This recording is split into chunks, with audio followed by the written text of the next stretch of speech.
What's going on, everybody? We are live here on Tuesday night for another episode of the Live Well. A little bit different setup tonight. So we got Tim McGuire here. We got Dylan Fogarty with us as our guest. I've got to do things a little bit different tonight because when I log into Restream, I don't get the little intro video. So you guys get to hear us do it old school. So I'm going to read out our sponsors real quick, take care of a bit of housekeeping stuff that Danny has got set up for us. Y'all make sure you bring your comments tonight. We got a great guest. I got to meet him down at ICAST. Let me read through these sponsors real quick. We got the show is brought to you by Digital Sportsman. Digital Sportsman's online guide service they're coming out with. Danny's actually in Salt Lake City, I think it is right now, working with Digital Sportsman. So, make sure you go check them out. Groove Tackle. Danny showed y'all the Groove Tackle boxes. He's got, they've got some really innovative designs that hold your tackle really well. We've got Sonar Pros. If you listen, we've talked about them for a long time. They specialize in high-end electronics installations. If you want to get it done right, go to Sonar Pros. We got Lip Sticker Fishing. I've personally been with Kevin on the boat on Lake Lanier, and he will put you on some megalodon spotted bass, big largemouth, and he does it all over the lake. Y'all check him out. Get with Lip Sticker if you want to get a guide trip set up. Bill Payne, the living legend Bill Payne. I personally have I've been in the same room with the man, and he spits knowledge. He's probably got more knowledge in his little finger than I'll ever have. I've used some of his techniques. You guys have seen that.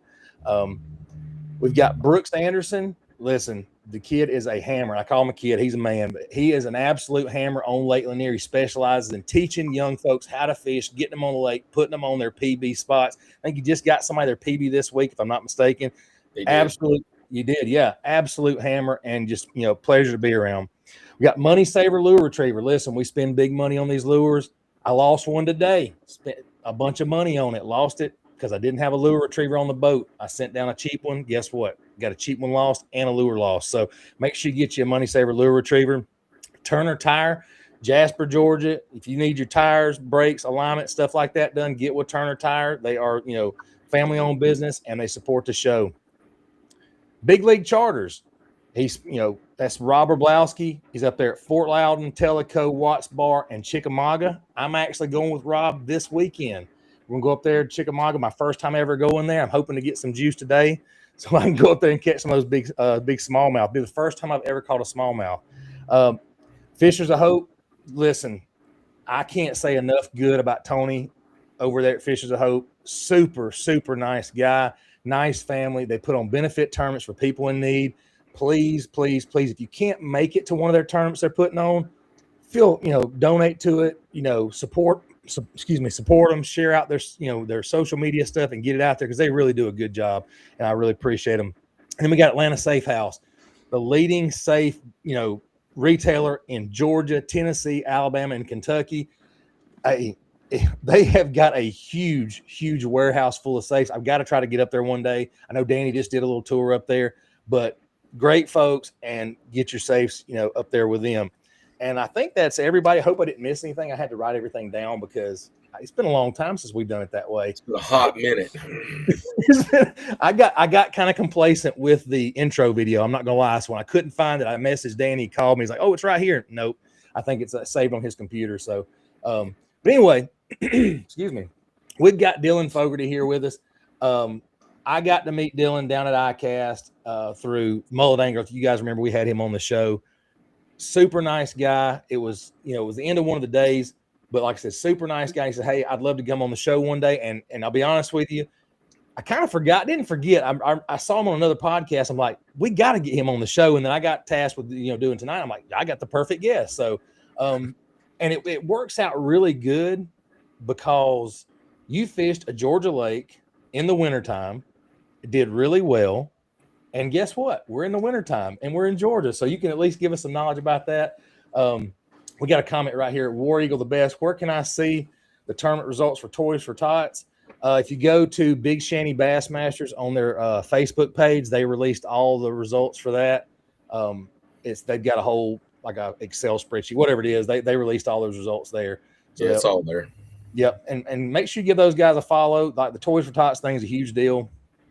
Before I go much further, guys, sorry, I know I keep going back to stuff. I want to make sure we bring up we've got a couple of different things. I know Mr. Hunter, passed away, but they're still doing this tournament on 21st on Lake Hartwell at Gum Branch Mega Ramp. Y'all make sure if you can, go fish that. If you can't, please donate something, because they still have a family. His family's still in need, and they want to provide as much support as they can for the family. And I hate to hear that, but y'all reach out to that as well. And then we've got Blue Ridge Marine fill a boat toy drive. I think they're still doing that. You can do all that stuff. Drop it off up there at Blue Ridge Marine, 12166 Morganton Highway, Morganton, Georgia. So I appreciate that. Again, sorry about that. I want to make sure I get those two things in. All this stuff I got to do over here. It's a lot easier when you're a co-host and not having to host the show, right? But anyway, Dylan, we're gonna get into it now. I've got all the stuff out of the way. I appreciate you coming on. Appreciate you being here again. I know we finally got you on here. We finally got everything going. So I'm going to throw you a softball question real quick. Just tell us about yourself. Tell us a little bit background, fishing history, whatever you feel led to tell us. Yeah. So, my name's Dylan Fogarty.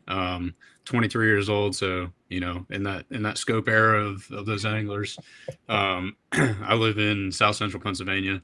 Not a huge area for bass fishing, but I made it work. I went to school at Bethel University in Northwest Tennessee. There's probably a lot of people that are familiar with that. One of the top, bass fishing colleges in the country, and fished there for 4 years and graduated, had some good success on the college trail, and made my way into the opens last year, fished Division I, and this year I am fishing both divisions, and you'll see how it goes. I missed out on the EQ series by 11 points last year and was kind of disappointed. So this is kind of my rally season. Got you. So what made you decide to fish both divisions? I have a lot of support from my sponsors, which I'm extremely grateful for, and which kind of allowed me to be able to fish both divisions. Last year, I wasn't sure what kind of support I was going to have. I got started on the ball late, like a month after they had released the schedule. I decided that I was going to fish it, and these companies have their budgets made up by October, and so I was kind of late getting to that, and wasn't sure what kind of financial backing I was going to have, but so that's mainly why I only fish one division. And so, this year I got a lot of free time, and looking forward to, going to a lot of places where I haven't been before, and, revisiting some places where I have been. So. Right. I'm going to go back to something you said a minute ago. You said your age, which is 23, which you're the same age as my oldest daughter, but you're 23. You said in the scope era of things, but I know you kind of not have to say that, but you've been fishing since what? You were 3. Yeah, 3. Yeah. I mean, but and everybody's like, well, yeah, but everybody fishes when they're 3 or 4 years old with their dad or whatever. But you started tournament fishing at what age? I was probably 9 or 10. Yeah, I think your About Me page said like 10 years old, you joined the bass club up there where you're at. Yeah. I mean, well, that's 13 years ago. You know what I'm saying? Yeah. They didn't have live scope then. They didn't have forward facing sonar then. So you've been fishing tournaments since before that technology existed, that particular technology. So we'll make sure we don't take away from the fact that you've been tournament fishing for as much, for a long time. I mean, that's pretty. I say live scope era, but I really mean like when live scope came out is when, I know. I was a year or two into college, and it came out, and that was really like a big learning experience for all the guys who are in college. I only do that because we got one of our guys. He's in the comments already. His name's Cranky and Yank. We love him to death. He's our Louisiana guy, but he fishes that Cypress knees that he can't stand forward facing sonar. But I want to give you credit. You've been fishing a long time, and it's not just the forward facing thing. You're able to and listen. I'll say this. I watched a bunch of your videos. The Clarks Hill, if I'm not mistaken, while I was watching that, when you were on those fish, didn't like you were looking at a whole lot of live scope. No, and I'm not the best at it either. Like I've had it since it came out, and I'm still not I still don't love to use it. Like if I can turn it off and fish the whole day, I'm way more excited to do that than stare at the screen all day. But it is a tool, and I will use it. And I mean, it has its place and time, and it definitely helps to have it. Well, I mean, that's a good way to put it. We all, a lot of us say that. We hear that, you got to see who this is. Sorry, J Plank Outdoors. He fished the Bass Club with me. Yeah, I fished the that club that I fish in. He was in the youth club with me when I was fishing the youth club, and that club is now a sponsor of mine. And we do a lot of fundraisers and hot dog sales to raise money for the youth program now. And there's youth and adult tournaments, and I volunteer to be a boater for the youth tournaments every time I can because go ahead and give them a shout out. Yeah, it's Capital City Bassmasters in Harrisburg, Pennsylvania. They that's where I learned how to tournament fish because my dad's from Connecticut. He was a saltwater fisherman. Like, he taught me the basics. And then when I joined this club, like, all the adults took me under their wing and, they take me out on the river, take me out on the lakes, teach me everything. So that's kind of where all my knowledge, that and YouTube, that's where all my knowledge came from. There you go. And Cranking's getting on to me. He's like, let the man tell his own story. Dang. Well, listen, he was being a little, he's being humble. He was just being humble. I'm just making sure he gets it out there. And then J Plank says, yeah, Tony. So so sorry guys if I cut anybody off. I wasn't trying to do that. I was making sure we got all this stuff in there. But so when again, I tell his own story, but I've got a couple of questions already written down, but I'm trying to figure out where to start with it because I want to make sure you get the credit where it's due.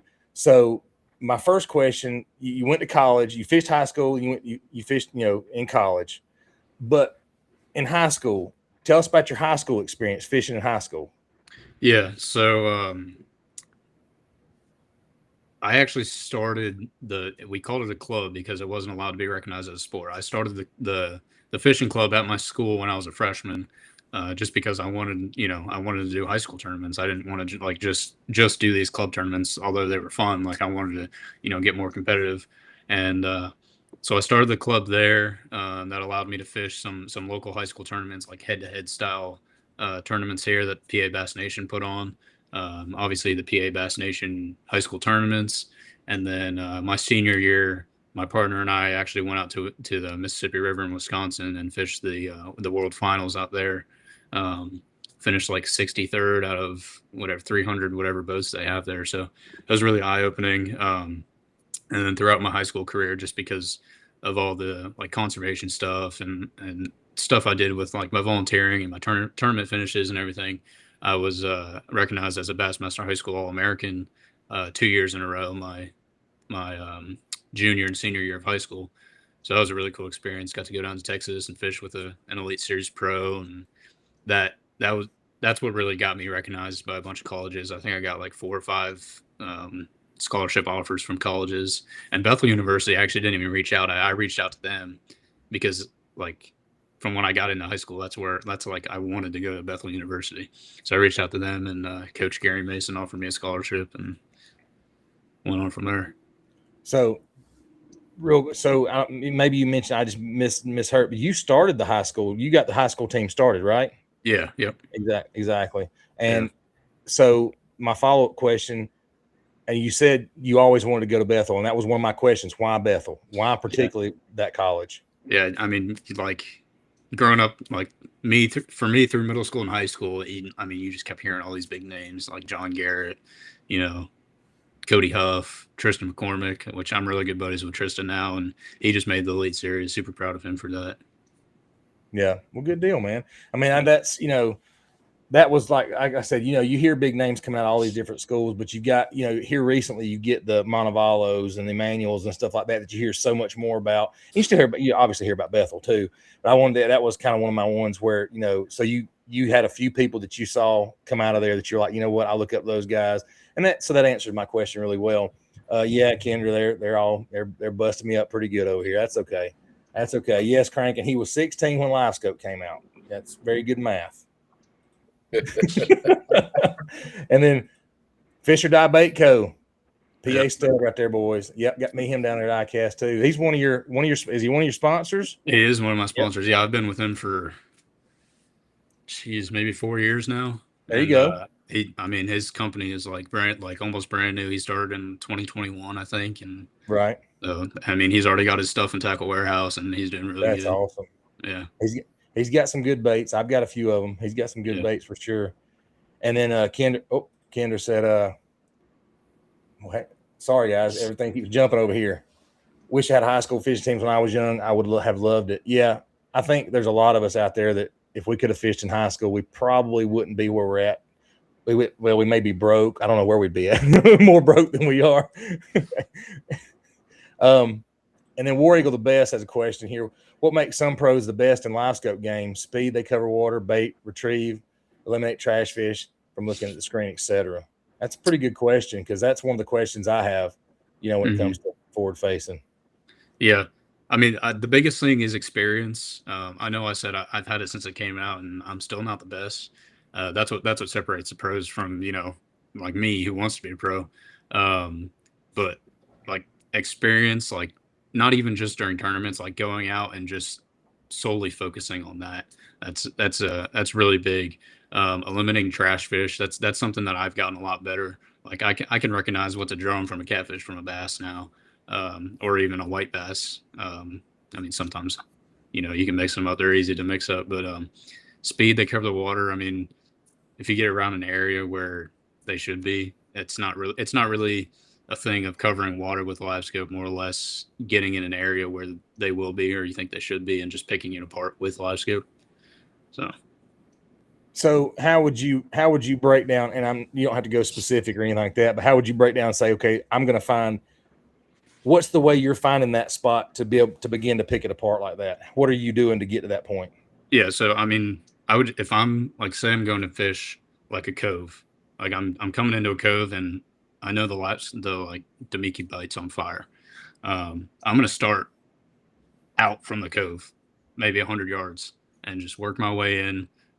Obviously looking at contours, seeing if, they get real tight, or maybe there's old house foundations on a map or something. Like online resources are honestly your best tool for that kind of stuff, whether it be like old topographic maps, or if you're fishing like a flooded lake that had house foundations, stuff like that. That's like the best thing you can do. Any sort of little point, like it doesn't have to be like a huge main lake point. It could be, you're coming into a ditch and there's a little tiny, like 25 square yard hump that comes off, and there could be giant school fish there. So it's really just like finding little inconsistencies that other people may not find. Right. And, being able to recognize those and, find fish that way. I got you. So I had to pull up TikTok because those questions don't come up in here. So somebody asked, what would you do on Clark's Hill this time of the year? Which is not much further than where you were at this time last year, basically. I mean, we're a month out. Yeah, it was January. I really wanted to, because I had heard a bunch about the ditch fishing. It's something I had never done, so I really wanted to get out there and learn it.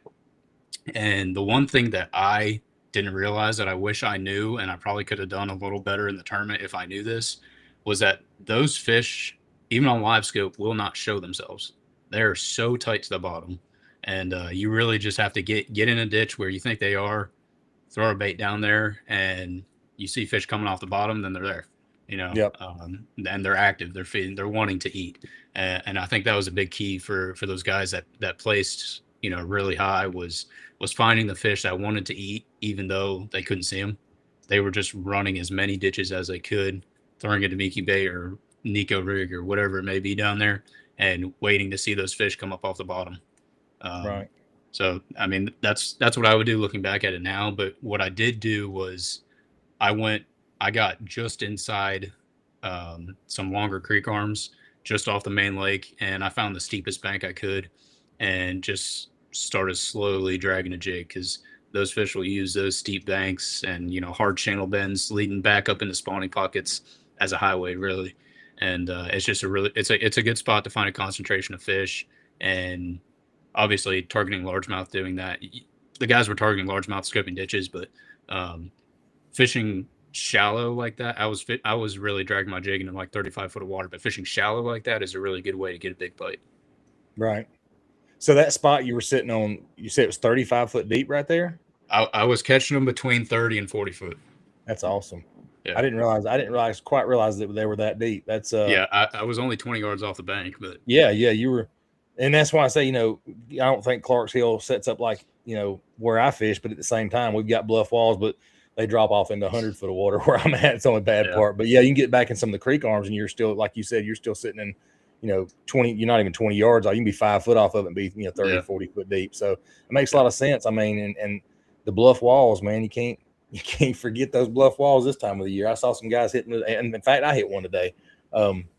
So we got all kinds of comments in here from apparently Cranking Yankin likes to say 6'7". he's got grandkids talking about it, and it does mean nothing from what I understand. I'm with you, Cranking Yankin. My granddaughter says it too. Kendra Mueller, she says, I see it happen all the time. Go so tight at the bottom of the live scope, won't pick them up. We had Tim help me remember who it was we had on here that was talking about blinker fish. I can't think of the name. I just remember saying blinker fish. Paul. Huh? Paul was talking. Yep. And blinker fish. And I'll never forget that. I've been out there and go, the rocks don't blink at you. Them fish will blink because they'll move just a little bit or whatever. And that helps me, when it comes to that. But yeah, I'm noticing they're sticking tight to the bottom right now. And they're hard to find in some places. Another good thing to like pick those fish out is having good wire too, and having a good battery and having good voltage to your unit. That's super important. That's 100% correct. People don't realize the importance of having the electronics wired properly and, the correct gauge wire, the correct power and all that stuff. And you're 100% right on that. And that's why we say go to Sonar Pros, because they will get you wired up correctly. They rig a lot of the pros boats. Tim, are the live wells clean? Doc Holliday wants to know. They are. If anyone saw my youngest daughter's TikTok, it was a spoof of the what is that? I'm driving in Mom's car, vroom vroom. Yeah. She went out and got the boat and set up and was like, I'm driving Dad's boat, vroom vroom. So her mom and I decided to take it and run with it. So I added clean the live wells and popped them open. So that's what he's getting at. There we go. So far, it's cooking on all the media platforms. It's cute. There you go. That's always good then. It's all we can hope for. Tim, do you got any questions, Mr. Dillon? Not yet. I'll pop in with one here in a minute. I thought Papa Pondhopper was saying he coached the kid, talk about Dillon, but no, he's talking about the guy that started 6'7" apparently. So I don't even know what that is, and I heard it out of the two little ones' mouths this afternoon after I got them from school. Yeah, something about 6'7". I have no clue. My 4-year-old granddaughter will come in and just repeatedly say it. I'm like, would you please stop? I don't care. All right, so Cranking Yankin's got a serious question. Do all 3 of the guys on the panel scope? I do. I use it. Yes. You have to. I mean, I'm okay. Okay, you don't have to, but it's a great tool. No, you don't have to. I kind of crisscross up. I don't really target fish and watch the bait go to them as much as someone else might. Mm-hmm. I use it to find the structure just to throw it. That's mainly what I use it for. Right. Yeah. I'll scan around. I'll be like, hey, there's a big foundation or rock pile right there that you really probably wouldn't have paid much attention to. And you might even see some blinkers on it, as Paul called them. Mm-hmm. So I use it for locating more than I do just watching baits. Yeah. Right. And that's, I break it up a little bit.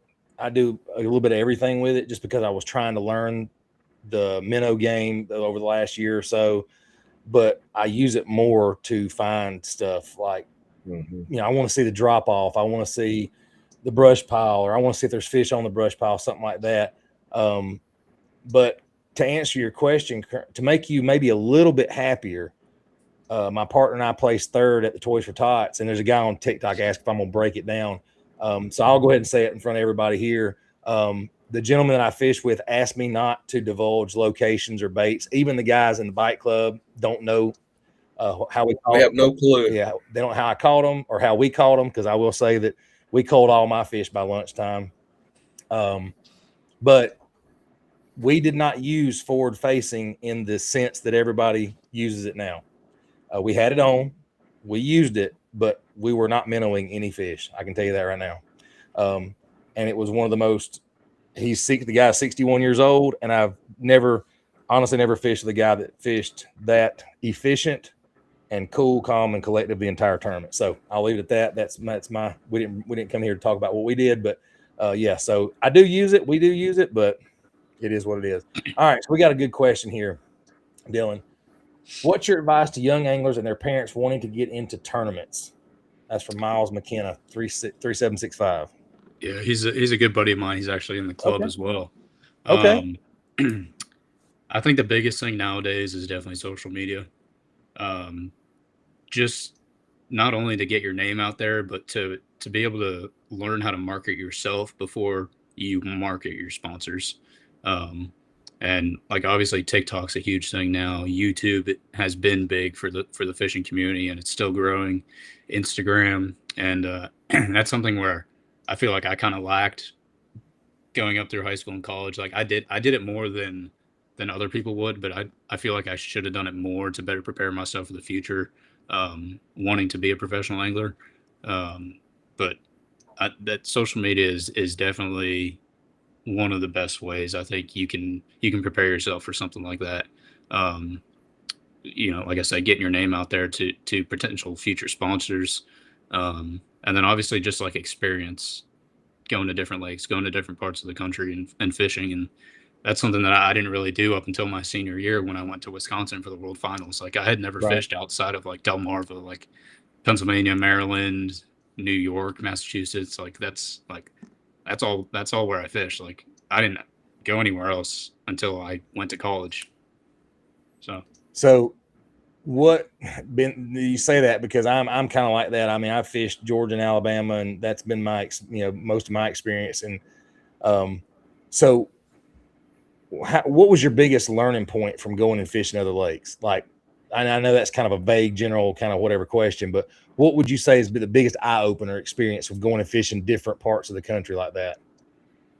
I mean, like being from Pennsylvania, just how good these other fisheries are, like, and learning how these other fish set up. Like where I'm from, we've got I'm kind of smack dab. I'm an hour and a half.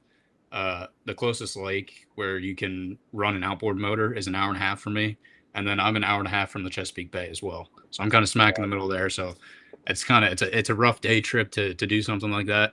But just when I got down to college, like fishing the Tennessee River was like super eye opening. I was actually able, because we have the Susquehanna River right here, and that's smallmouth jet boat fishing, and using my knowledge of the smallest things, like the current, how the current sets up and how it positions fish in the river. I was able to apply that to to the TVA and learn how fish set up on bars and stuff. So I just something cool like little like that. So a lot of it. Yeah, I love the Tennessee River. Mm-hmm.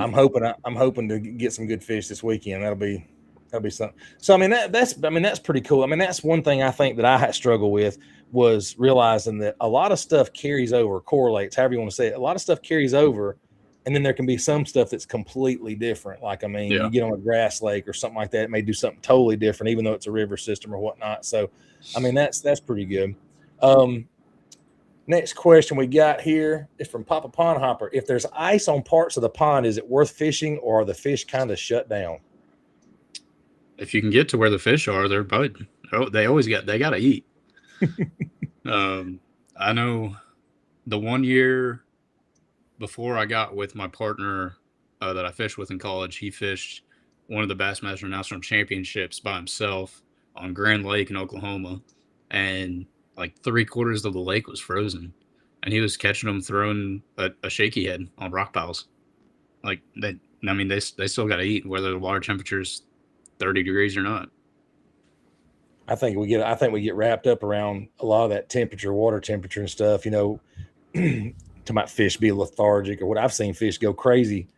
I mean, they were schooling this morning on top water. I mean, they weren't schooling on top water bait. They're cold-blooded. I mean, they acclimate to the temperature of their environment. Right. So.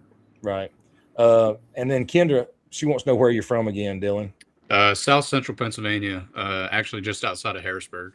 So there you go. Good deal. And then Patricia Leanne Shaw said 5-pound spots are biting on Lanier. Yes, they are. Yes, they are. I'm looking forward to coming down. Man, I'm telling you, it's almost like not worth it because it'll spoil you. I mean, them fish are stupid up there. I don't mean stupid as in they'll bite anything. I mean stupid like when you catch one, you don't realize Magnum spots. you don't realize what you got. You know what I'm saying? I mean, it's unreal. And then BCW Bates wants to know, do you have a job to supplement your fishing career? I kind of bounce, like when I'm home from the season, I kind of bounce around jobs. Like this past fall, I had a job at a pool place, like opening and closing pools.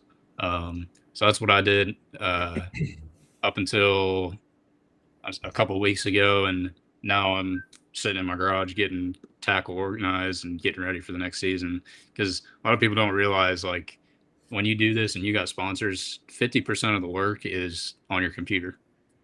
It's like, it's ridiculous how many emails I've sent in the past 2 weeks. Like, so. Oh yeah. So, and that you talked about it a little bit ago, and it was one of the questions I had. How would you recommend, and you can do's or don'ts or however you want to break it down, for a young person or anybody, somebody my age even, that's trying to get sponsored, whether it be for fishing those tournaments or being a brand rep or however? What is your input on that as far as that goes? I see videos all the time about guys talking about it, but I want to get somebody because you got some big sponsors. Yeah. I mean, and I'd like to hear your side of it. Yeah, I actually just had a high school kid message me the other day about this, and I told him, like, when you go out and you look for sponsors, you can send 200 emails to different companies, but you know how many emails they get in a day of the same people looking for the same thing? Thousands, I'm sure. So I said, no matter how small the company is, if you use their products and you actually enjoy them, it makes it that much easier to be able to talk about them, naturally, instead of looking like you're a salesman for them and trying to push these products that you don't actually believe in. That's what I did with, like, Fisher Dye Bait Company. Like, he had just started in 2021. I think I reached out to him in 22, and I'll be honest, I hadn't used any of his baits before. I just saw that he was a local startup company, and I'm like, I want to get into this professional fishing. I'm looking for sponsorship. I don't care.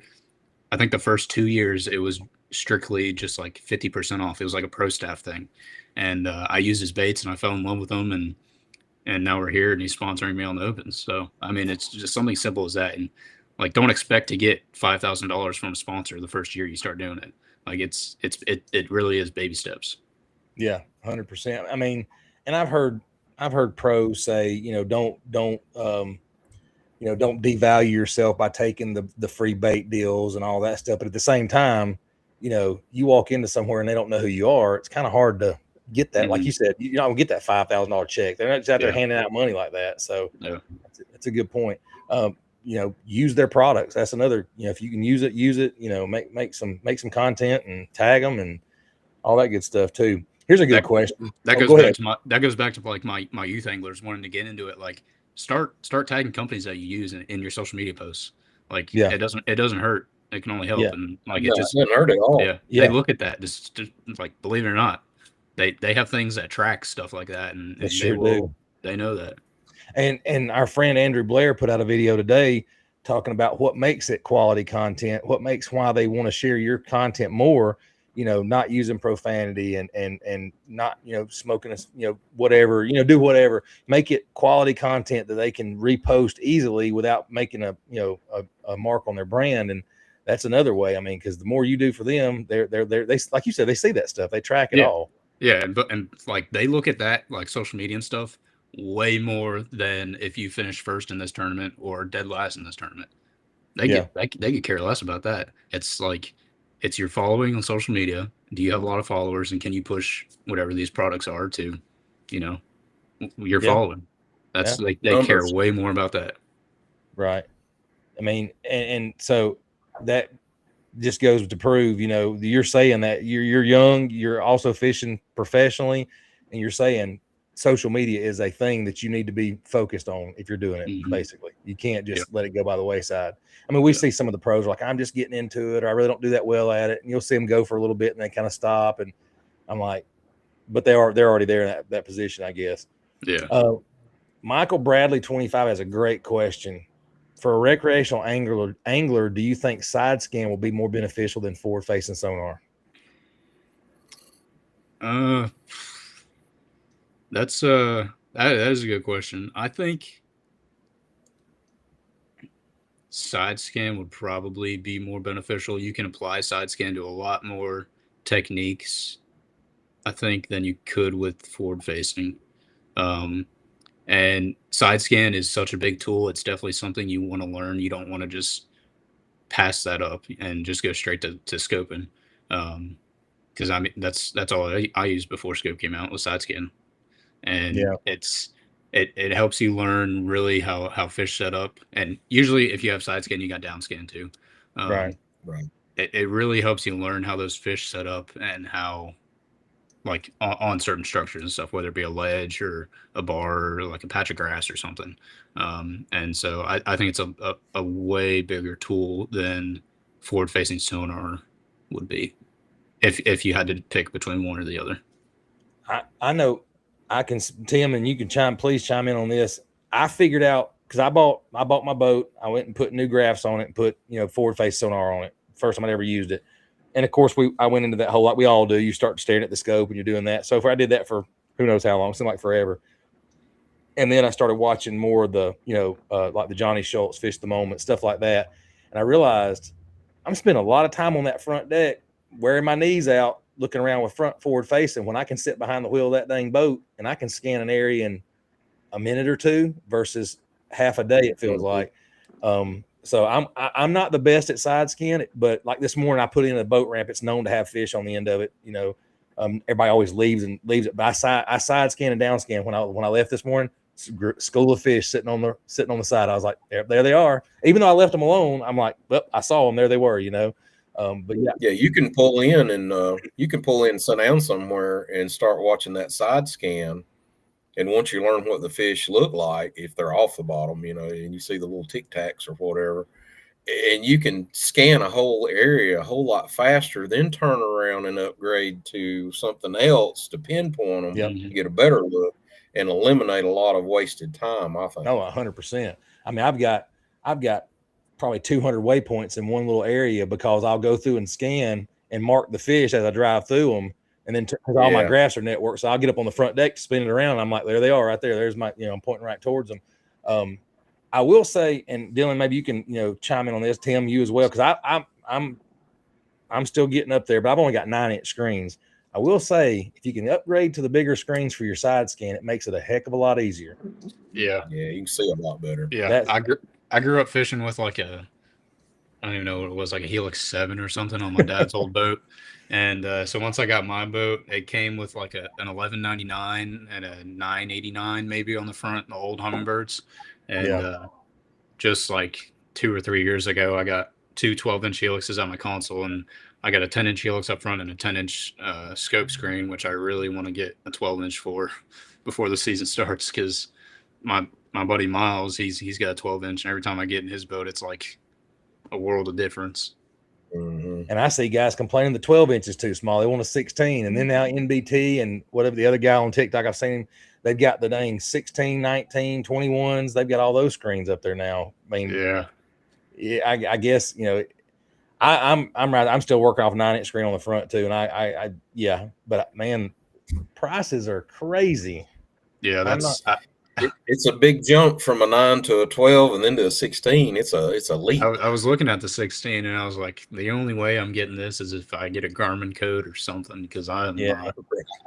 Yeah. Well, they had a sale last Christmas. I could have got the HDS, the pre-pro version, so the original HDS Lowrance for under $1,200 with all my codes and stuff. And I didn't do it, and now I'm kicking myself. I'm like, but still, $1,200. I'm like, God, it's a lot of money to sink into a boat that, mine's older boats. Anyway, Doc Holiday, did anyone see a lot of loons Saturday? Cole and I saw 35 to 40, 25 in one group. Yeah, we were coming back in. Well, we saw loons everywhere we fished at. I don't know about y'all, but we were coming back in, and the birds were going nuts in this little pocket. But we had about 15 minutes to be back, so I'm afraid we probably missed some really good fish that were there. But it just is what it is. Bottom Line Outdoors has got another good question. During the wintertime when fish are tight to the bottom, how many fish do you think anglers miss because they don't see them? A lot. Thousands. I missed them all. just because I didn't know that. Like I said, I'm kicking myself now for not realizing that that's what they were doing. So, Yep. And I mean, I was out today looking in ditches and on ledges, ledges leading to ditches, and I wouldn't see anything on forward facing sonar. And then I would run over top of them and they would come up off the bottom as I ran over top of them. I'm like, I should have thrown there. You kept saying I should have thrown there, but you didn't know they were there until you ran over top of them. So it is what it is. We had a lot Saturday that were like that. I would look around and it's like, doesn't look much activity. And the next thing you know, so you want to separate from the bottom to come look at your bait. Yep. Yeah, it's just wild. Kendra says, I use my live scope to locate fish, but not good at using it to actually target and catch them like the pros with it. They never even look up and can accurately cast and catch. And I know it's not. Go ahead. I mean, it comes with experience. Like hitting your target on such like a small beam is so hard, and being able to put it just past them and learn your distances. You really just, like, when I was learning, I just went out on the lake with one rod. Wasn't even like trying to catch fish. I went out there and I learned, and I could visualize how far the distances were, like where I was hitting and stuff like that. So yeah, I mean, absolutely. Practice. That's all I can say is practice. And if you change to cast braid, you'll have to learn it all over again because you'll throw 30 yards past where you thought you way past it. Yeah, I mean, you'll send it. Holy crap! I throw way past it. I'm like, I threw out of the screen view at this point. But yeah, practice with it. Jeff Brazil, what's your favorite way to catch them, Dylan, and your favorite lake? It's a great question. The old queen tackle, bladed jig. Bladed jig. There you go. Yep. There you go. Favorite lake.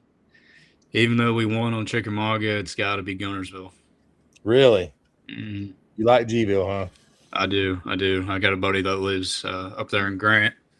And last year when I was heading home from Tom Bigby in Mississippi, I went and stayed there for a couple of days, and because I hadn't been there since I was in college, and it's just like any time of year, it's just phenomenal. I've had those days up there that kick my butt though, so I got to go more often. Yeah. But it's like a 2.5 hour drive from my house. So it's not one of those, like you said, it's kind of hard to make a day trip out of it. And yeah, I've done it. It's about 10.5 from mine. Yeah, you got a little bit more of a drive for sure. One of the guys that does a podcast with Dave Aldridge, he actually has a house on Gunnersville, and he's invited me up. I just hadn't made the trip yet to do it. Yeah. All right. BCW Bay. I think he kind of knows a little bit about this one here. Where are your locations close to the Green Kayak Bandit controversy suspect? Please provide input on the issue. Yeah. He's from around my area, and he had been like accused of all these little cheating things here and there, and I kind of knew he was not such a good guy around that kind of stuff, and that whole thing came out, and I was like, I mean, like I knew it. I knew something was going to happen sooner or later, and but I'm glad the organizations did what they did to get on top of it now. So this, if I'm understanding correctly, it was kind of known that he was. Yes, yeah, for months, if not a year or two. Really? Yeah. Wow. I mean, I knew they had. Go ahead. Oh, he was there was, I forget what trail it was, but he was fishing on the Susquehanna River here, fishing too close to a dam or a fish ladder, and kept denying it. And there was another angler that had like video evidence, and he was denying it, and he got banned from that trail. And then he went and fished another one where I don't know the full story, but I think he had done something. He ended up winning the event, but he had also told his buddy something, and him and his buddy were doing some shady stuff. I don't know the whole story on that one, but I wonder why. It makes you wonder why they, is it because it seems like it'd be easy to fool people? Is that why they do it, or just the I guess it's the excitement of being, being first place or something? I don't know. It just doesn't make any sense to me. He also, like, during the spawn here, all the fish on the river push up into the feeder creeks, and like they're so easy to catch on bed. They're so dumb and big too. Like we get 5-pound smallmouth everywhere spawning, and he'll go up there and post in these Facebook groups like, oh, had another 100-inch day, or had another 50-inch day, or 50 fish day. Like, only during these times of year, and like we know what you're doing. Yeah, So that's kind of where it started with him. And, I got Any kind of cheating just puts a black eye on the whole yeah, sport. and I mean, and, Right. and just there's a across law in the- Pennsylvania where you're not allowed to target fish on. We have a smallmouth season. Like it doesn't open until like the end of May or beginning of July. I forget what it is. And you're not allowed to target smallmouth on beds, even if they're spawning past that time. Like like it has to be a half mile past where a feeder creek meets the main river. So okay. So that kind of answers my question. I was going to say, well, if he's having those 100-inch days, but he's doing it legally, but apparently he's not doing it legally. That was the problem. So he's going out there bragging about 100-inch days, but he's sitting there literally in their bedroom catching them when he's not supposed to be. Yeah, exactly. Yes, y'all got some crazy rules up there. I had no clue about the whole season versus distance and all that stuff too. I mean, it's like New York has their season too. I think it's ours is somewhat similar to theirs, and we're not allowed to live well fish on the river from one dam that's like an hour and a half north of me, all the way down to a dam that's like an hour south of me. So all of our tournaments locally on the river here are catch, weigh, release. Okay. So how they have a pretty? How do y'all do that? Do they issue scales? Do they? How do they keep that? Yeah, like in our club, we'll have scales, and then we do random boat or co-angler drawings. Okay. So, and I mean, it's a tight knit club. Everyone's like super chill. Everyone's like such good buddies. Everyone talks to everyone, and so that, I mean, there's never any question of cheating in that club or anything. And we've got like 60 members. So I'm gonna keep asking questions about this because this has got me intrigued now. So with you've seen how we fish in the South, it's a free for all because we get to fish 365 if we want to. I mean, as long as you're not over your limit or you're not breaking any rules or laws, you can do whatever. How do you compare the two where you're at versus where we're at down here? How do you feel about that as far as like how ours is kind of open season where yours is kind of controlled chaos kind of stuff, I'm jealous. Really? I mean, that's the only way to put it. Like I get why they do it. Like the Susquehanna River was not known for being such a good smallmouth fishery up until 20 years ago when these laws came into place. And now it's like it rivals the St. Lawrence. Like I tell people this and they're like, oh, you're joking. I'm like, no, you can go out and like this past spring, me and my buddy went out for 2 days in a row. We sat in one spot and caught like 250 fish in like 5 hours both days. So yeah, I mean it's done like, and they're not small either. Like we caught a bunch of 2-pounders, a bunch of 3-pounders, and then occasionally a 4-pounder. Yeah. So do you? I mean, now take the jealousy part out of it. Do you think it would be more beneficial if we? And I'm not advocating for it. I'm just asking the question: if we had a season versus, or do you think? I mean, I don't think it down there would make such a big difference, just because there's such a surplus of fisheries and diversity of fisheries. I feel like you can get away from the crowd of guys that overfish a place, because like here, like I said, there's not many places to fish. So I got you. I think that's one of the reasons they look at that and enforce that so heavily. I got you. I asked that question because I did a video about bed fishing last year, and you get the northern viewpoints of it from the seasons, and you get the southern viewpoints of it from hey, we can do what we want to. So I like to hear both sides of it. And Kendra says she catches bass through the ice all the time. I know we're catching up comments to y'all, so we're going to kind of go back and forth. And then Kendra asked, have you ever fished over in Michigan at all? I have fished in Saginaw Bay once or twice, but that's about it. I've got some buddies that fished over there. I've never been to Michigan myself.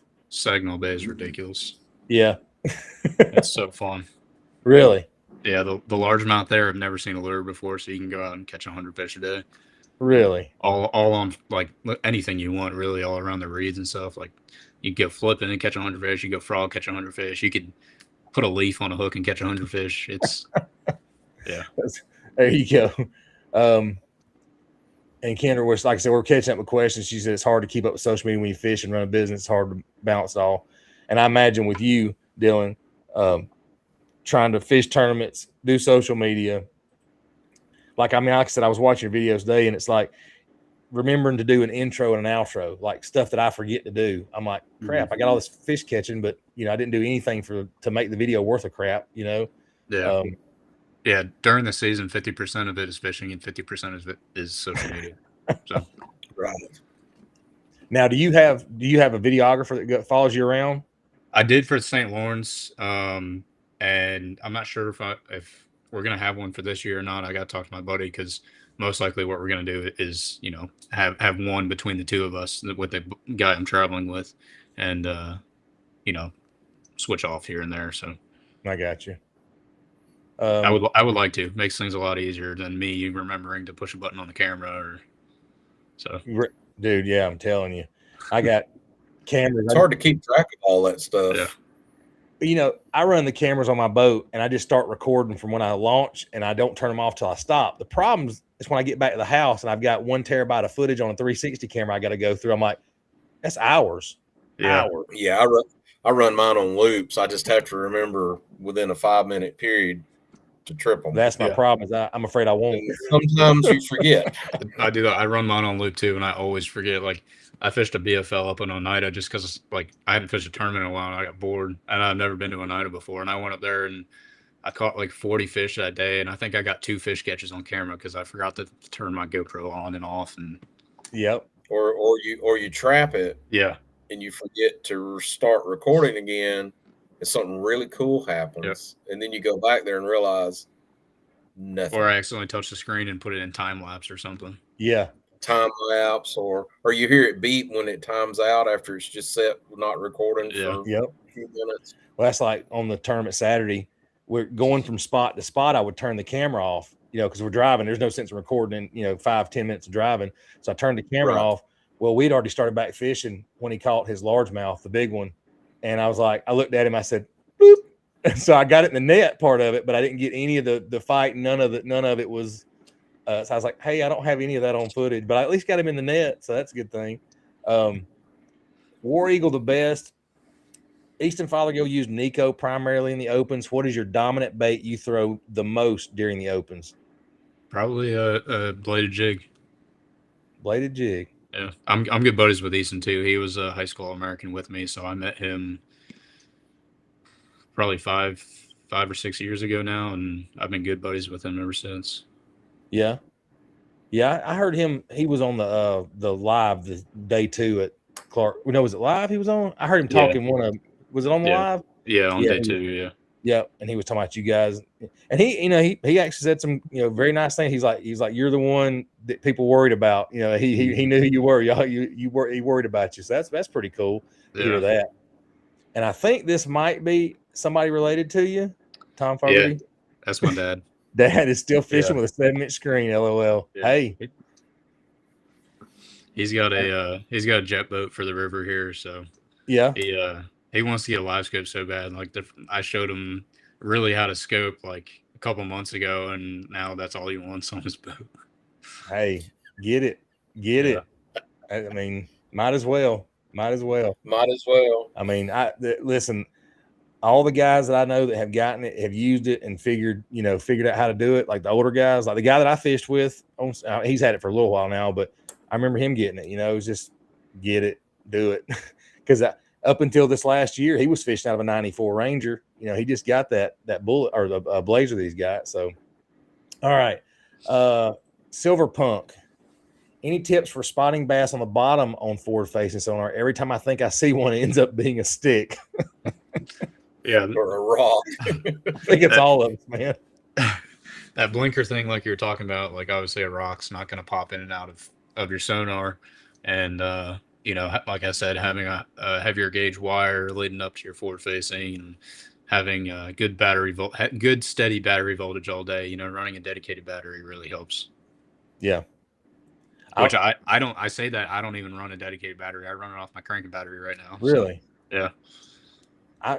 I had to put all my electronics on separate battery just because my background being electronics. I was like, I'm going to run on a separate battery. And then also, if you can afford a lithium, even if it's a dang Amazon special, get one of them because it's a lead acid battery. Unless you're running it through your charging system, every time you drain it down below 50%, you kill the battery slowly, more and more each time. And even the big ones only last about a year. So I finally bought me a cheap lithium that's been the best thing I ever did. Number one, it's constant power through the entire life of the battery. and number 2, it's clean power. So anyway, that's my preaching point on that. But I agree with you 100%. And the gauge wire makes a difference. I don't care what anybody says. Yeah, I think, and there's some really cool things coming out now that are live scope oriented that'll help you get cleaner voltage to your units. Like yep. Do some research on that kind of stuff because it does make a difference. Yeah, I mean, I use I don't know if many people know the ferrite beads, the ferrite clamps. I put them on my cables. That way it keeps interference from your other transducer wires or any power wires from going through there, and filters that you can put on. So yeah, there's a whole bunch of stuff you can do. And then Silverpunk, he just got his forward facing, so he's really new to it. I kind of knew that. Kendra says she just had hers for the last season or so. Sorry, these guys are still talking about that. You can always tell the new people because they're out there staring at the screen, going around, making little odd circles, looking around. Don't realize that they're putting too much heel or toe on their trolling motor, and they're just going off into the infinity. Right, exactly. And then we got Michael Bradley, 25, said here that the Hudson's closed until June 15th. Yeah. That's crazy. That's crazy. I don't know what Tim. I don't know what we'd do if we had a season where there wasn't fishing. Yeah, wouldn't it be something? It's like, well, the lake's closed. Yeah, I mean, it's a thing free for all. Our biggest problem is they draw these Highland reservoirs down here, and sometimes you don't have enough ramp to get in the water. You're welcome to use it, but it drops off at the end. Yeah, you're going to have to put in at the parking area basically because there's nothing's got water to it. Yeah, it's like I want to go back to Lanier, but I'm gonna have to make it to one of the other boat ramps because Mary Alice was already out of the water the last time I went. I mean, the docks were. So yeah, for sure. I usually go to Little Hall, and that's because it's a straight shot from the house. I don't have to, once I get over there, I don't have to go south or north. I can just literally roll right up on it. Yeah, I was up past Little Hall Sunday. I had to go back. I went to Hammond's. I needed to get something from Hammond's, so I went up there, and yeah, it was Little Hall. Little Hall is a haul for me. So yeah. Dylan, do you hunt any? Do you do any deer hunting or anything? I mean, like last year got a bow, and I haven't been able to get out. Like every day I have a chance. It's been like 40-mile-per-hour winds here, and but I turkey hunt and a duck hunt. Oh yeah. Yeah. Well, there you go. That's awesome. The reason I asked that question is, if I'm not mistaken, is your area, and I could be wrong about the state, but do y'all have where they can't hunt on Sundays? They actually changed it this year. You can't. Did they? There is 7 or 8 Sundays that you can hunt now. See, we're not used to hearing that.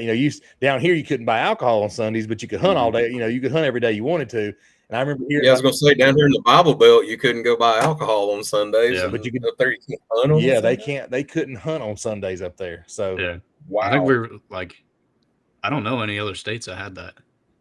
I don't think that's the first I've ever heard of that. I knew it because of back. I used to hunt a lot more. I don't do it much anymore now, but I remember looking around trying to go. I was going to try to pick different states to hunt in. I was looking at the rules. And I was like, you can't hunt on Sundays in Pennsylvania at all. Like it was a big no. So, and they only changed it for deer hunting. Like you can only deer hunt on those Sundays now. You can't duck hunt or turkey hunt or whatever you want to do, pheasant hunt. Wow. That's so not only is their fishing season closed, Sundays are closed as well. So there you go. And Coleman asked, Dylan, do you know Damien? I do. He's a good buddy of mine. He's from, I don't know, maybe 2 hours east of me. So I know him pretty well. I'm going to stay at his house on my way down to Kissimmee for the first open. So there you go. Heck yeah, man. That's all. And you're going to be stopping by to fish the wonderful Lake Lanier, right? Yeah. I'm stopping on my way down and stopping on my way back. Man, I know y'all have a good time. That's for sure. Yeah, I'm looking forward to it. And when is it you're coming down? January 21st. Yeah. Oh yeah. Yeah, it'll be on. And War Eagle says he wished we would have a break during the spawn here 1 month or so. Yeah, I don't know how I feel about that. I mean, I say, we've had that debate here. We've had it on the show before about, not fishing it, but right. I don't know. And we've had biologists on the show that are like, nah, you're not even knocking the den in those fish populations. Some of the stuff we think really damages them, and they're like, nah.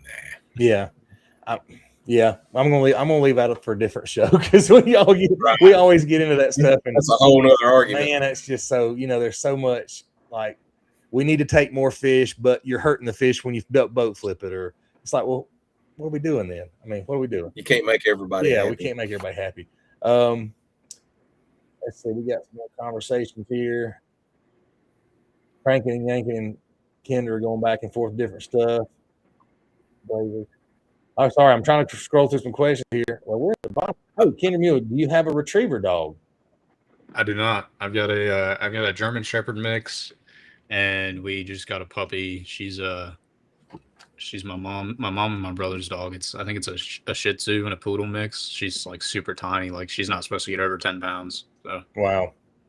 We had a lab when I was growing up, and she passed away when I was probably 10. Like she lived until she was like 16 or something.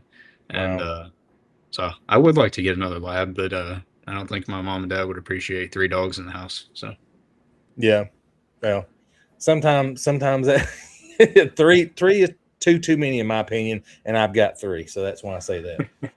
And then Doc Holiday said, I knew that boy was all right. He's a turkey hunter. There you go. There you go. Exactly. That's my favorite thing to do in the spring besides fishing. Man, yeah, it's a lot of fun. But I don't know. You mentioned that you fished the Tennessee River a lot. Yeah. When you were in college, what was your favorite smallmouth lure and tactic on the Tennessee? Because I love the Tennessee river system as far as fishing for smallmouth. You know, we never really targeted smallmouth up until Kentucky Lake smallmouth populations started to come back, and we were only 25 minutes from Kentucky Lake at our school, and so seeing that come back was really cool. And that's really the only time I had targeted smallmouth on Tennessee River. I know going up to the tail races at Pickwick is a big thing, but we never really messed with that. We'd go down and we would catch smallmouth, but we wouldn't do it the way that other guys would. Throwing an A-rig or, scoping or even throwing a chatterbait up shallow on bars on Kentucky Lake. That was such a fun bite, getting in those big school of smallmouth where you're literally hitting them with your chatterbait as you're running through them, and you can see their fins coming out of the water and stuff. So, because here in Georgia, I mean, we don't have them. Yeah, we have to go about Chattanooga and north is where you can start finding smallmouth. Yeah, I live about 10 minutes from Susquehanna River, and like I said, in my opinion, it rivals the St. Lawrence. It's dumb. Yeah, I saw some of your YouTube videos. Yeah. Some of your YouTube videos are great. Yeah. Appreciate it. Heck yeah, it's real good. Hey, I'm gonna be honest with you. Really good quality stuff too on your YouTube channel. Like, I mean, they're very well put together videos. I'm jealous. Like I said, they're really good quality. So you're doing a good job with that. Yeah, that's the whole editing thing is something that I hate to do, but like I was going to ask, are you doing most of the editing yourself? I do all the editing myself, and I mean I hate it, but I'm such a perfectionist. It's a pain. I'm such a perfectionist where it looks like you guys are saying it looks good, and like it looks good, but like I post it, I'm like, oh, I should have done this, or I could have done this better, like. But I just don't have the experience, and I hate doing it. So, man, you're gonna have that anyway. I don't care how long you do it. I mean, I'm the same way though. It's like, you want to put together a good video and you get done with it going, well, that's crap. But it's not. You got to think, and everybody else is going, no, it looks great. And you're like, no. And I miss this. I watch Brandon Polnick videos all the time, and his is like some of the best fishing videos. And so like, I'm trying to mimic my stuff off of that. I'm like, this looks nothing like this. So, well, I mean, it's like one of your videos. Well, I think it might have been the day 2 video. I can't remember, but you had a shot of your coffee brewing. I'm like, see, shots like that. I'm going, I never think about doing that. I mean, I get halfway to the lake this morning. I'm like, crap, I could have took a video while I was putting gas in the boat, made something for the intro. Nope. Nope. I forget. Shout out your YouTube. Oh, it's Dylan Fogarty Fishing. That's like all my platforms: Facebook, Instagram, YouTube, TikTok. Yep. Okay. So it's on all. Yeah. Somebody was asking in the comments right there. Yeah. I'm gonna put it in the comments real quick. Yeah, stick it in there so you can get some followers. Yeah. Everybody on here needs to go click. As soon as you get off this podcast, go follow him. Yeah, go watch my St. Lawrence videos. I think those were the most well put together and professionally filmed, and they look great. They really do. Yeah, they're real good. They're real good. I mean, you can't, like I said, I'll be honest, when I looked on your YouTube and I'm like, you should have like way more subscribers than you do for how well they're put together. Honest to goodness, I'm not blowing smoke. They're pretty good. So And I they're appreciate that. they're good to watch too. It wasn't like I was going, okay, get to the point. It was like a good story, and that's what Clint Bartlett on our, he does a show with us. I don't know if you've ever met Clint or talked to Clint. Yep. He's like, first thing is tell the story, and that you did a good job of telling story too. So that's pretty cool. Andy Anderson, you had a great All-American class. Hoping you and Brooks do well next year and can join Tucker and Easton. Yeah, I appreciate that. Yeah, those 2 years that I was in the high school All-American were pretty stacked. Like Brooks Anderson, Tucker Smith was a 2-time back-to-back with me, so I know him pretty well as well. Obviously Easton Fothergill and a lot of the guys that stood out in college really too. I don't know if you know some of the names, but like Jackson Swisher, he fished a college bracket, and I mean, like the whole class was like. From being high school All-Americans to going to college, like you could tell that they were All-Americans because I mean they stood out and were always finishing in the top class of the guys. So, right, yeah, I got to meet Andy the other day. Cool dude. Clayton Belmont. He is. Do what now?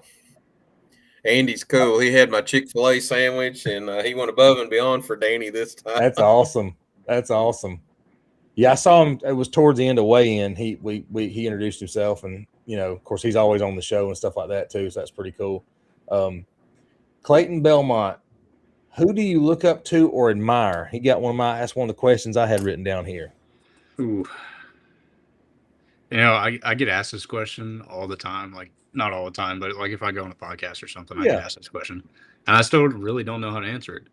And I think a lot of people expect me to say like Rick Clunn or Kevin Van Dam. And I feel like my answer would be Kevin Van Dam. I was called the next KVD in my family when I was growing up, just because I like to fish so much. But who I admire, who I look up to, admire is like my parents.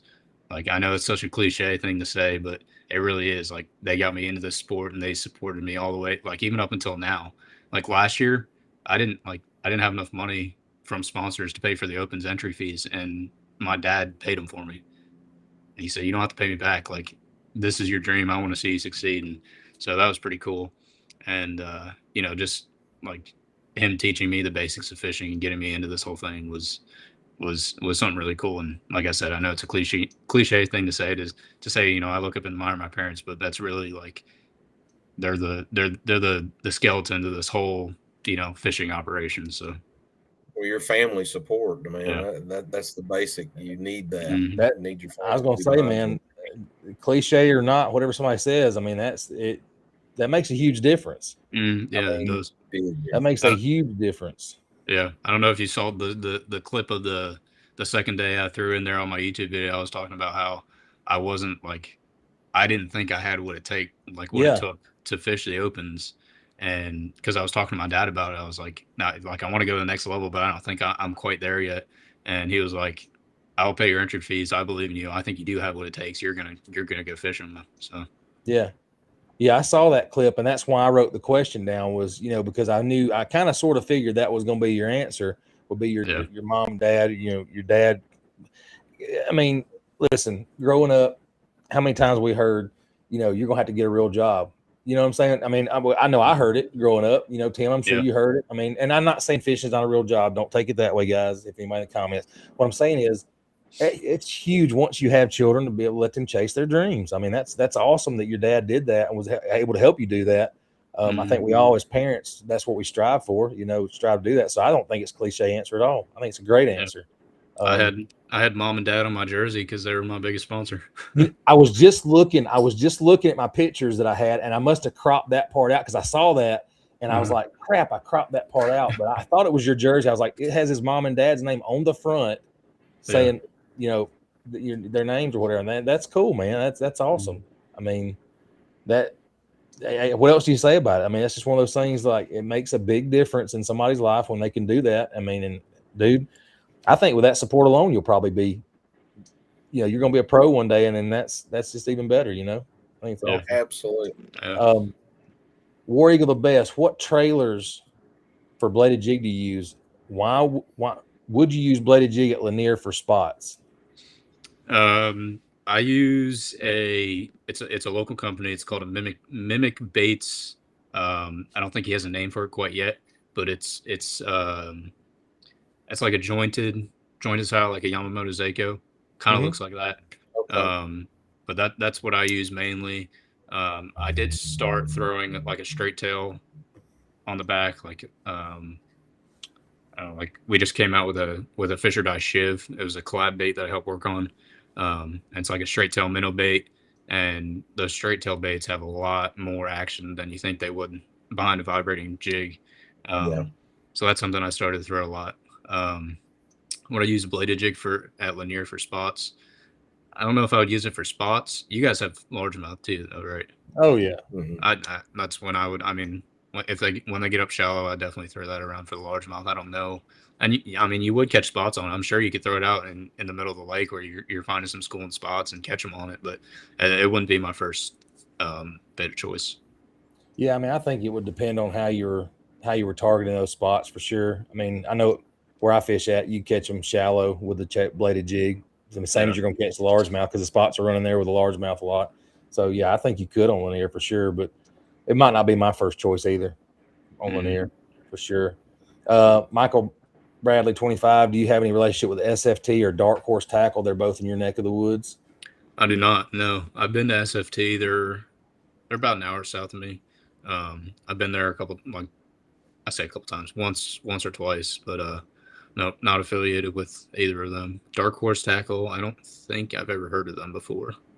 I don't know where they're at. I'm not sure which one. I mean, I don't know if maybe I'm just not knowing the acronym there. SFT, who is that? Susquehanna Fish and Tackle. Oh, okay. That's why I don't know. They've got a live show.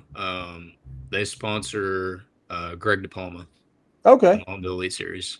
I got you. Yeah. Good deal. And it seems like I've heard of Dark Horse, but I'm not sure much about them either. So, all right, guys, y'all come up with some more questions. Alex told me on TikTok I needed to beach my boat down there at Mary Alice. I didn't like the look of that one. If I'm gonna beach my boat, it'll probably be up at Vans.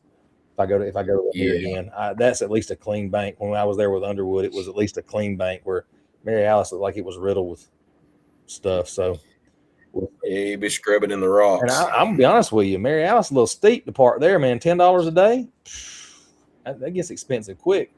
For boat ramp? Yeah. We've got down on the Chesapeake, we've got a spot that charges us $25 a day.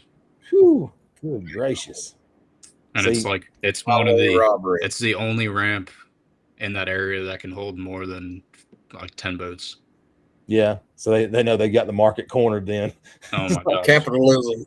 We can charge whatever we want to. Yeah, I pulled up with a $5 bill in my wallet, and I was like, I got parking. Nope, 10. Thank goodness they took a credit card or a debit card or whatever. But yeah, so I have to go to, I don't know what Vans charges. They may charge 10 too. I don't know, but at least it's a cleaner beach there. Let's see. Andy Anderson, your dad is great. We were tracking every place in College Angler of the Year race. So close. Red River hurt us both. Me and your dad had spreadsheets pulling for you all. Yeah. Yeah. My senior year, me and my partner we were in second place for College Team of the Year. And obviously the top three went to the bracket, the classic bracket. And we were in second all year long up until the final event. And we weren't even the final event wasn't even on our schedule, but when our coach saw we were in second, we were being consistent. He was like, yeah, you guys got to go. And Red River is probably one of the worst fisheries I've ever fished in my entire life. I will never go back there unless I have to. And we ended up dropping to fourth place. And Andy was saying his son was also, in the pooling. Yeah. So. Oh yeah. Crankin wants to know, did that can say Coors on it? Nope. Got the banquet. Got the banquet going. That's right. You might have just got some points with Crankin there. I don't know. Maybe it might reduce some of the scope part of it. And then Coleman says, y'all pay parking fees. Yeah. Oh, yeah. Listen, Coleman, I'm the guy that if I pull up to the boat ramp and I hadn't paid my parking fees, DNR or whoever's in charge of that's I'll have a ticket. Just like if Yeah. I'm on the Be lake, the one guy that gets a coupon. yep. Just like if I'm on the lake, I've been twice. I'm on vacation this week. I was off 2 days last week, and both days, Marine Patrol came right by. It didn't stop. I think they see the cameras and like, we don't want to mess with him with cameras on his boat. But they every day. I mean, it's middle of the week. There's nobody else on the water, but Marine Patrol come right by me. The first time he slowed down pretty slow. The first time, but anyway. So yeah, I pay parking fees just for that reason. Michael Bradley has a great question. Do you have any non-endemic dream sponsors? Not that I can think of, no. I mean, I'd love to be sponsored by like Benelli or something, but Good to That'd be nice. Yeah. Pop one off at Blast Off for the Benelli guys. Yeah.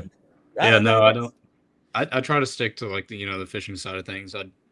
Case Knives is one of my sponsors. They're located out of Bradford. Not like Case Knives and Zippo are owned by the same company.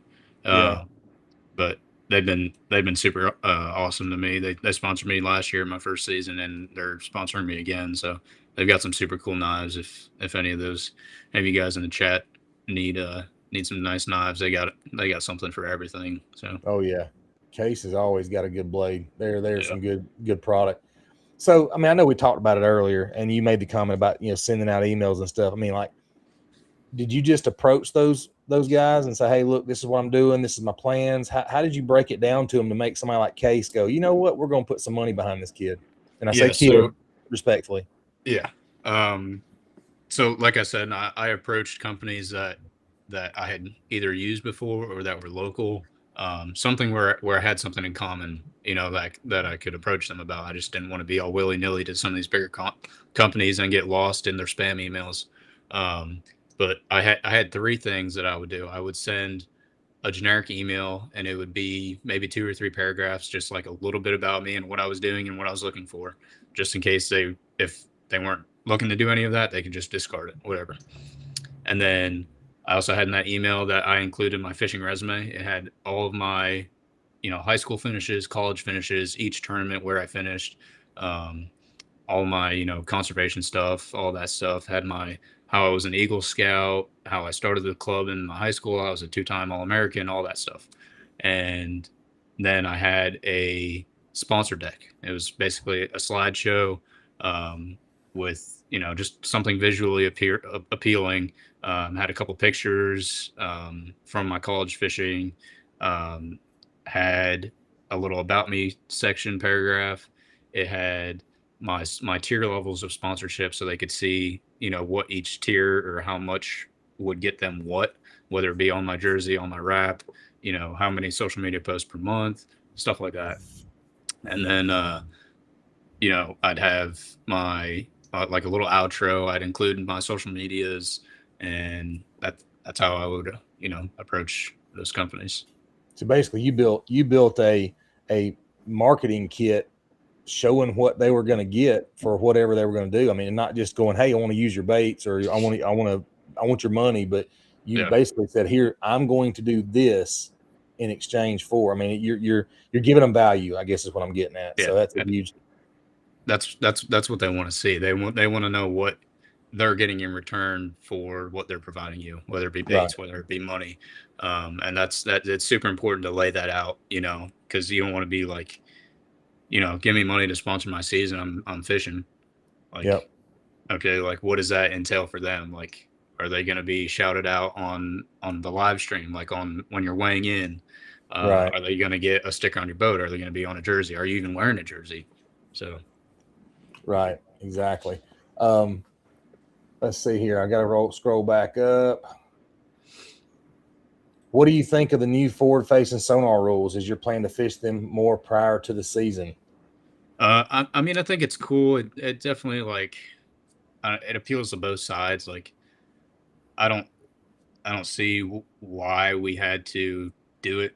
Like, guys that are complaining about forward-facing sonar, I feel like, are the guys that just refuse to take the time to learn it, because it's hard. It's not as simple as they make it out, and they refuse to learn it, and they keep saying that it's just drop a bait on their head and they eat it. And so between those two things, them saying that and them refusing to learn it, kind of is I see where Bass is coming from, having to make it the 50-50, coin flip or whatever. But I mean, I don't mind it. I fished many of years without it, so I'm kind of looking forward to it. I want to see, who's really a well-rounded angler.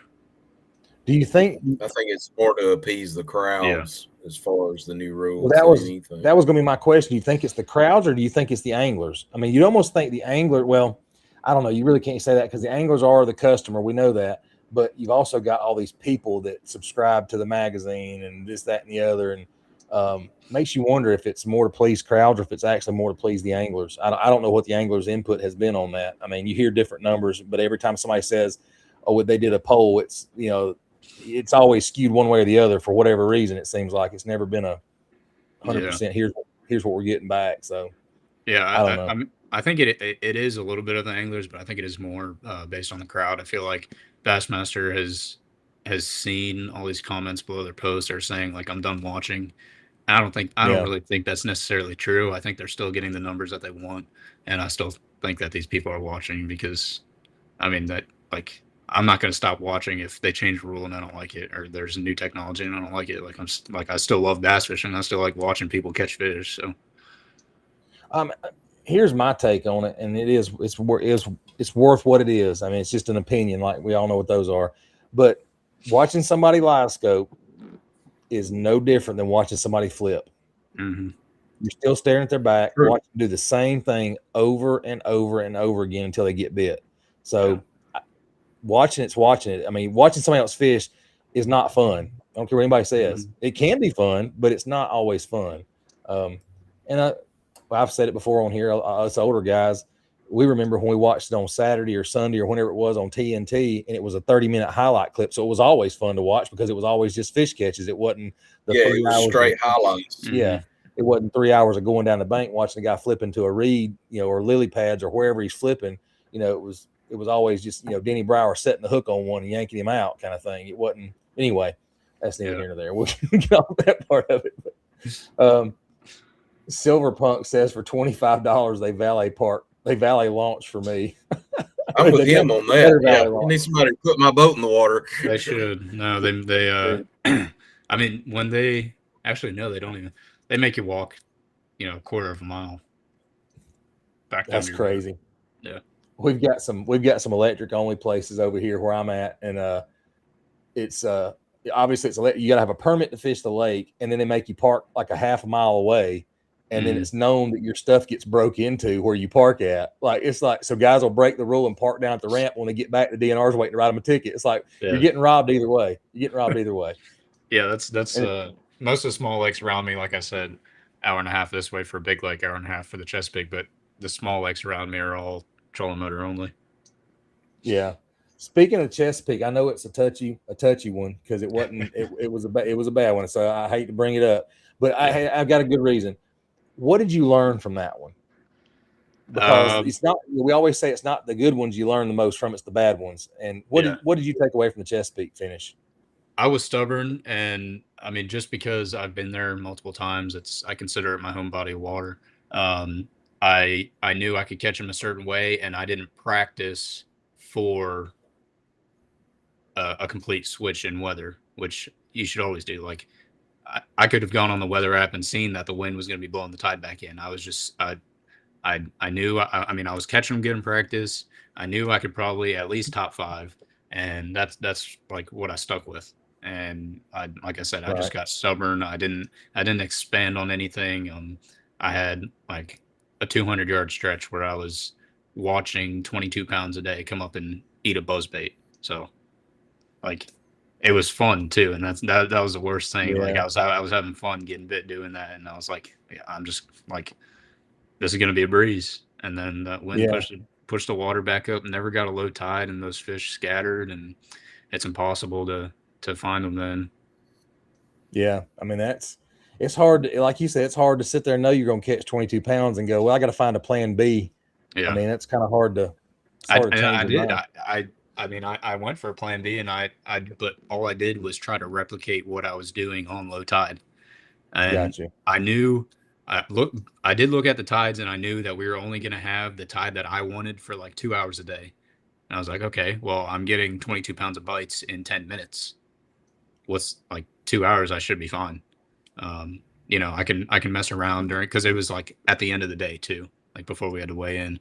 Right. And so I was like, okay, well, for the first, couple hours, I can mess around and do, fish history or whatever, or fish something where I got bit in practice. And, if I catch a fish, it's just a bonus fish, because Right. I'm gonna do most of my damage at the end of the day, and that's not something you should ever bank on. Right. Well, you talked earlier about the Clark's Hill, and maybe it might have been before the show started. I can't remember. Maybe it was during the show, but about getting stubborn on day 2 on that one because you had one spot that you were catching fish on. Yeah. But I mean, again, you don't know. You just don't know them if they're going to reload, if they're going to keep going that same way. So, I mean, we all fall into that trap. So I understand that. Wacky Rig wants to know: do you ever fish a Helgramite? If so, how do you rig it? I used to all the time, actually, up in my cabin. We've got a cabin just north of State College, Pennsylvania, and we got a river that feeds into the Susquehanna there. Lots of smallmouth, and they eat Helgramites all the time. I would just this is before I really got heavy into tournament fishing. I just rigged them on like a Ned rig type lure, or like Texas rig with a bullet weight and weedless. There you go. Anyway, I could get it to them, really. They'd eat it no matter what. I've got a bag full of them. I haven't fished them yet. I need to break them out this year.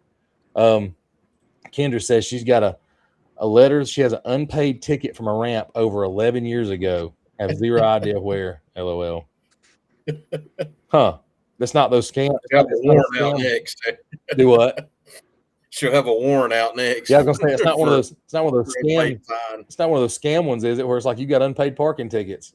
Call this number and pay some guy in a different country.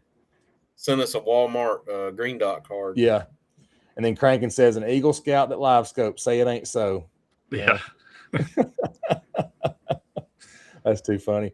And then Kendra says the fact that you're an Eagle Scout is so cool. So that how hard I've never done scout. I did scouts one time when I was younger, but how hard is it to get an Eagle Scout? What's the percentages of folks that actually make it to that level? I don't know what the percentages are, but I mean, it was tough. Like, it's not all like fun and games like boys, like Cub Scouts or Boy Scouts. I went all the way up through Cub Scouts, all the way up to Eagle Scouts, and there was many times I told my parents I wanted to get out of it, and they made me stay in it, and I really am glad they made me stay in it. But that dang Eagle project that you got to do your last thing before you get your Eagle Scout, that was the death of me. I ended up building a set of stairs at the back of my neighborhood leading down to the creek because I used to go fishing down there all the time, and it turned into like a muddy bank, and some lady fell and broke her ankle on it the year prior.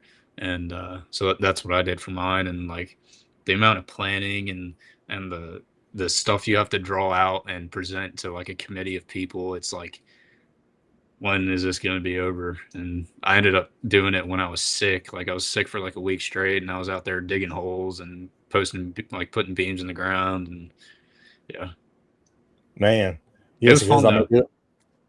Yeah, I mean, I'm sure doing, like you said, doing stuff like that when you're doing on the river, the creek right there, you probably had to go through all the permitting for the local authority and all that stuff. Yeah. So you had to go and do all that stuff, right? Yeah, and you got to fundraise and get up. Like, I had like backfilling, delivered like rock and stuff, and I had to put in a French drain and all sorts of stuff. That's a big project. That's not a little deal. Big commitment. That's a big commitment. And how old were you when you finished that? I think I was a senior in high school. So whatever age that puts me at, 17, 18. Yeah. That's crazy. So that's pretty cool. That says a lot about that. I mean, that's awesome. And Kendra says she's thinking about wrapping her boat with her business and looking for a few non-endemic sponsors for this coming season. Yeah, I mean, that's I'll be honest with you, wrapping a boat, that's an expensive expense. Unless it's come down since the last time I looked at it, it's expensive, like doing any kind of wrap stuff. So I can only imagine. Good luck with that. All right, is Dylan a ride or die guy with any one brand of rod and reels? Michael Bradley. Rods, yes. I use Douglas rods. They're out of New York. Yep.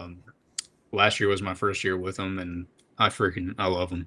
Um, I was with one other rod company before, and I liked them, but like switched to these, and it was a world of difference. And like all the way up through college, really, I didn't have one kind of rod that I used. I was all over the place, and I still am with my reels. Like I've got Shimano, I've got Lew's, I've got old Kistler reels, I've got Daiwa, Fluger. Like I use anything I get my hands on, but I do like Shimano. I've been trying to like phase some of my stuff out and get some more Shimano. So Alex Purrs, the guy that does he was doing Tuesday night. Now he does a Monday night kayak episode. He's with Douglas rods, and he said he loved them. He went from I think Cashin to Douglas, and that was within the last year, if I'm not mistaken. So, what about the Douglas rod? Do you like what's good about? I mean, not what's good about it, obviously, but what made you think? What makes you say it's better than what you had before? So me personally, I like a stout rod. I like a heavier rod. I don't like these rods. I feel like I'm holding air. That's just my opinion. And once you get up to like they're 7.1 to 7.4 foot rods, and you get power behind them, and it feels like you have power over the fish when you're setting the hook or you're holding your rod. Like I don't like this. Like if I'm flipping a jig on 20-pound test, I don't want to feel like I'm holding air and it's going to snap when I set the hook. That's right. Just me. Right. So there you go. And like I said, I used them for a year, and I just got an order of like 20 more here, and I haven't even put them like in my line out yet. I'm still using these rods that I used last year because they still look brand new. I haven't broken a single one. Like, so I'm super impressed. Yeah. That's good. I mean, because I'm that guy. I've got 6 different rods on the boat, different brands. I just added another different brand that I've never used before just the other day. So I'm always looking for like what's better about this. Biggest thing being the availability. That's one of the hardest things I'm finding is the availability of certain rods. Like we all know that rods, everything's different. My medium heavy in one rod brand is totally different than another rod brand, and you can't, if you don't sell it in the store, it's hard to put it in your hands and go, yep, I'm going to like that rod. And there's no standard. If you cross over brands and you think, oh, I want a medium heavy with a fast tip, you get theirs and you're like, this is not what I wanted. Yeah, like I ordered a Kistler. I love the Kistler. Of course, I broke the tip on it, unfortunately, but I love the Kistler, and it wasn't the Kistler problem. It was my problem, the reason it broke. But I couldn't use it before I tried it. I bought it on faith, and it's a good rod. I do like it, but it makes it tough. Just try out some of those Douglases. We got some cool stuff coming this coming year. I'm gonna give them a shot for sure. They don't even like really sponsor me. They don't give me any money or anything. They just give me some rods, and so I mean that goes to show you I like them. I'm using them, and they're not getting any money for the traveling season. So. Hey, that's, I mean, something you can't really catch the fish if you ain't got rods. So if you're getting rods, that's still the backing, I guess. I mean, it makes a difference at some point for sure. Mm-hmm. And then Jerry Catula's got a point where we're talking about the technology, and we'll keep talking about that if they want to. People do not want a sport where technology can be the difference in the outcome. Using technology to improve yourself, etc., is one thing. Using it during competition takes away from perceived skill. And if y'all want to touch on that, you can. If not, it's up to y'all. I will say this, and I've said it during hunting. If you watch any hunting social media, the guys will say, well, it's harder to hunt with a bow than it is with a gun, and so on and so forth. And I say it like this: until we're all out there hollowing out a tree, making our own canoe, and making our fishing rods out of cane poles and using sinew to make fishing line out of, we're all using technology to some point to improve ourselves and to prove ourselves. So that's my take on it. Again, I understand what Jerry's saying. I'm not arguing. I'm just saying that we're all using some kind of technology. We crank a motor up to go across the lake, whatever. But that's my opinion. You kind of hit what I was going to say. Like it's available to everyone, and it's up to you whether you want to take the time to learn it or not. Like it's not like it's.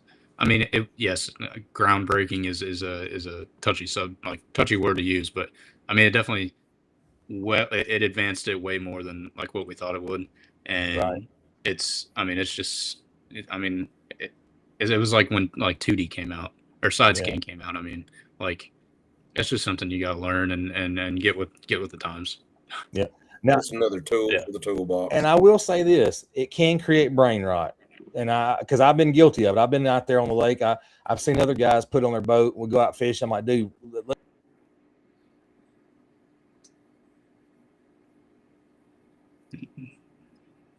Uh-oh. Did he cut out? He locked up on us.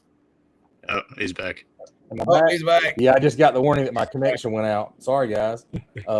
You're only gone a few seconds. It's all good. But yeah, I mean, I've seen guys use it and it be brain rot, and it's impossible to fish with them. So I mean, I get both sides. I'm not discounting what Jerry says at all.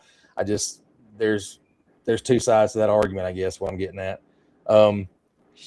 All right, we got one here from Ryan Potts. What turned you on in practice to dial in that bite for the team championship, and was it more worm or minnow? Team championship? I'm not sure what he's talking about. Yeah, I don't know. All righty. I didn't fish that team championship on Hartwell, if that's what he's talking about. I got you. All righty. What tournament are you looking forward to fishing this year? What tournament? Kent Goins. I guess I'd be wrong to say if it wasn't the first one of the year down in Kissimmee. So, what's got you excited about that one?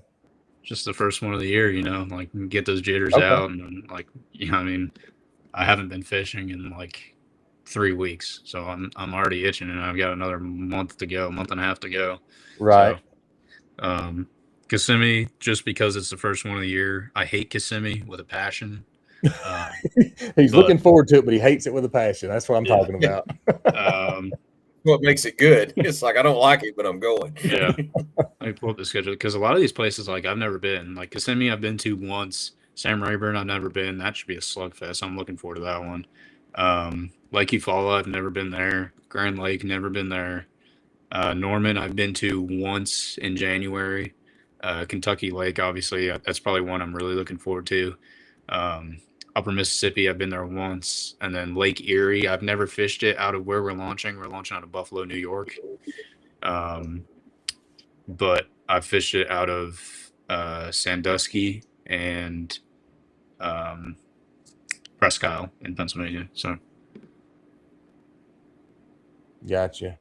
I guess I'm back. I keep dropping for some reason. I don't know what's going on. We're all rotated around. Yeah, I don't know why it's dropping me for some reason. Silver Pump, you got a question. Since you're an Eagle Scout, what are the best fishing knots? I tie a Palomar and the Trilene knot and an Alberto knot for my connection knots. That's it. There you go. I don't mess around with the FG or anything. No FG knot guy? No, Alberto works just good for me. So yeah. Well, the FG is about like forward-facing sonar. You've got a 50-50 split on that. People are like, either I love it or I can't tie the damn thing. One or the other. I've never even tried to tie it, and I don't think I want to. So, to me, it's not that bad. I mean, I learned it last year. I like it, but I mean, you're right. I mean, you can do some other options too. But I do like the knot if you can get it right. That's the thing. Mm-hmm. That's the thing. If you get it right, it's sweet. If not, you're just going to throw your entire leader across the lake. I feel like that's what I'm scared to do. I'm scared I'm going to try it the night before a tournament, and then I'm just going to start slinging baits off. No, that's one of those things you need. Whole leader just sailing across the lake. Yeah, that's one of those things you need to know probably 6 months before your first tournament. That's for sure. I wouldn't do it the night before. That's for sure. Yeah, because I went through about a day of tying it and practicing and messing up, and then I've been on the water before when I guess I messed one up, and it goes like you said, there goes the leader, and you're like, well, I guess that one's wrong. Yeah. War Eagle the best. How would you fish the upcoming classic? Concentrate on smallmouth or bladed jig for largemouth bass? That's a great question. Honestly, I'd probably go for largemouth, even though I know smallmouth has been dominant there.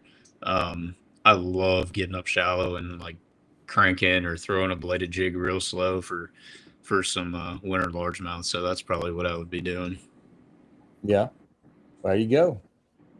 He's probably just got cranking and yanking all excited right there in that one sentence. If somebody figures that out instead of going and scoping, it'd be amazing to watch. You know what I'm saying? Because there's some big ones up there. Yeah, like I was said earlier, that's your best chance for a big bite. But I mean, we see everybody going out there in the same spots, and there'll be 50 guys on that one spot that Gussie wanted on, and I mean, it'll be the same. Yeah. But maybe we'll get somebody that'll hit the nail on the head with it and do it. I hope so. Silver Punk, he's got 2 Douglas rods. They're so sensitive you can feel the fish fart underwater. I like it. Yeah. He sounds like Cass. I like it. I'm gonna have to get me some Douglas rods, I guess. Pers Alex he's got a bunch of this is Alex, the guy that he does the Monday night show. He's got a few of the LRS, the ERA, and a handful of X Matrix rods. He loves his Douglas rods. Did you see his other comment? He's like, Tony, take me out. I'll let you use some. Yeah. And he's gonna barter a boat trip. Well, me and Alex were supposed to fish last year, and we just never got together. We need to get out there one day. We need to get out there and do it one day for sure. And then Silver Punk, most of my rods are from Edge, though they are my favorite. Okay, there we go. And then Kyle Patrick, I didn't know that Kyle Patrick is sponsored by Douglas. There you go. Yeah, he's from up there in New York too, so right. He's close by there. I think he lives like 2 hours from where they're made. So yeah, and that's why when you said you're looking forward to fishing, Kissimmee, I was kind of surprised when you didn't say one of the northern lakes was you're more more excited about. So being from up that way. I mean, Lake Erie, I am like I love fishing the Great Lakes. Like I think I fished Ontario more than I have Erie. But I mean Erie is just as good. So those places, man, I don't know what I would do. I mean, those things are so massive. Like getting started, like where do you start? You know what I'm saying? That's the thing for me on that. Greg MX19 says he's an older guy with forward face sonar. If someone thinks that there's no skill in catching bass using forward face, need to try it. It takes perfect cast with the right bait. There we go. And then Father Time's in the comments. That's his old stomping grounds. There you go. Yep. So the Kissimmee chain, good deal. Michael Bradley says, if you have to take your shoes and socks off, tie a knot, it's not for him. There you go. Yep. And I've got a video that I saved somewhere, and it shows how to tie, and it made it super easy to do. It's not as hard as people make it out to be. It can be frustrating, but it's not as hard once you've done it a few times. So I think people put too much thought into it. They're worried too much about it. Yeah. When it's just go through the motions, make sure it's tight, and it'll be fine. I broke off. Go ahead. I watched my old college partner try to talk. He was never good with knot. He couldn't even tie an Alberto knot. He would have me do it too. And oh no, he tried to do an FG knot one night in the boat before a tournament, and I was watching him, and he had me like end up holding like part of the line. Like if you need 3 hands to tie this knot, you like don't tie it. Yeah, I do. Yeah, Clint was tying one in the dark one morning before we launched. He sat down the boat tying one in the dark, and it held all day. Yeah. Well, I mean, I had to tie one on the boat the other day for the first time. I don't remember why, but I think I broke my leader off, whatever it was, and I had to tie one. And I was like, "This is not where I want to be tying a FG knot." Is on the boat on I think it was actually a decently windy day too. And I'm like, "This is not fun," but it works. It's all about keeping tension on that main line. If you can, I mean, that's why most guys like I need 3 hands to do it. And Alex says, or Silver Punk says, people that don't like the FG knot just won't take time to learn it, and that's true too. And it goes back to one of those ones. If you've got an easier knot that doesn't take you all that time, why learn a harder knot? I guess, but I like the FG knot. And then Alex Purrs does talk about using the assist tool. Makes it really easy to do the FG knot too. I've not used it yet, but he has talked about that several times. It's not that I can't tie it. I've just never tried, and I refuse to. So, yeah, and that's hey, if an Alberto or an Albright's working, I mean, go with it. Hey, you got it. I mean, again, if it's flying through the guides just fine, then send it. That's like the argument between what direct tie knot you use. People use the Palomar knot. I've used it. I've used the uni knot. Bass Fishing HQ calls it the double pits, and that's what I use now. I love it. It's super easy, super quick. I have been using that forever, and that double pitson has never failed me. And I have crisscrossed a Palomar when I've gotten a hurry and cut the line more times than I can think, and I know it's my fault. It's not the line's fault. You're right. It's me I didn't make sure that it flipped up right and it cuts itself. Yep. Because I got hurt. I'm the same way with you. I had a big fish break off at the boat at the knot on a jig, and I quit using that knot because, again, it was my problem. It was me that did it, but I went to the double pits and knot, and it's, like I said, super easy to do.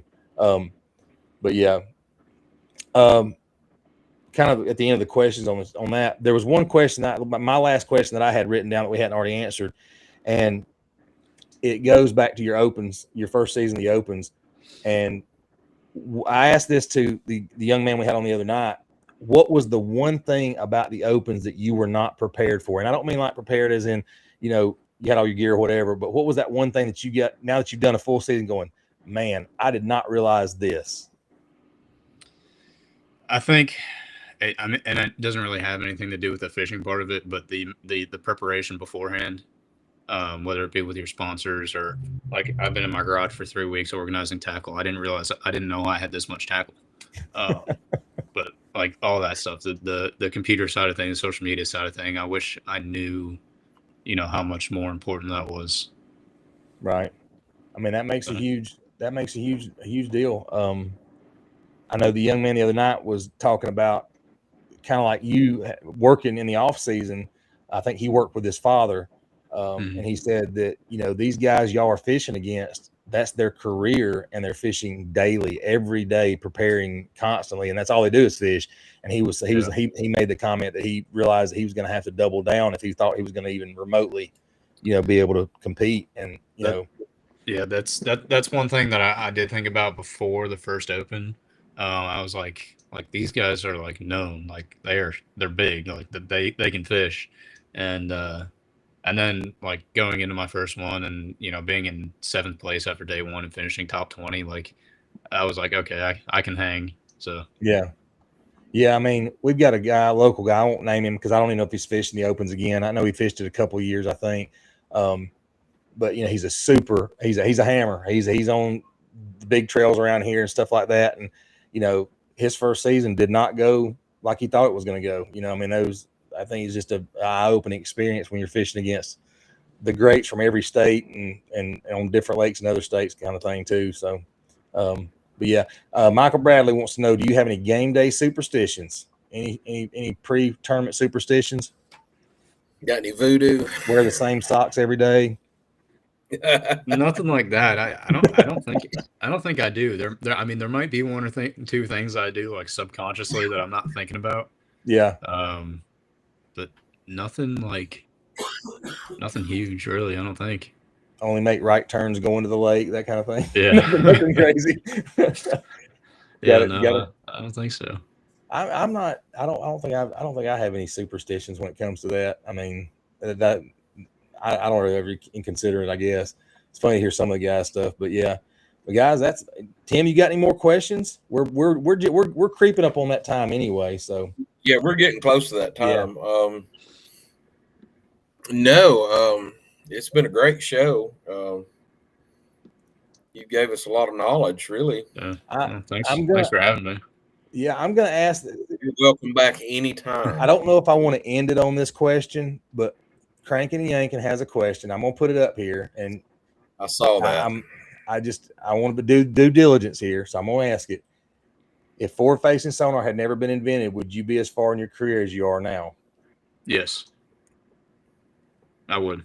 And it's not like, yes, because I fished for so long before, forward-facing sonar was a thing, but more so that I have that drive. Like, this is what I've always wanted to do.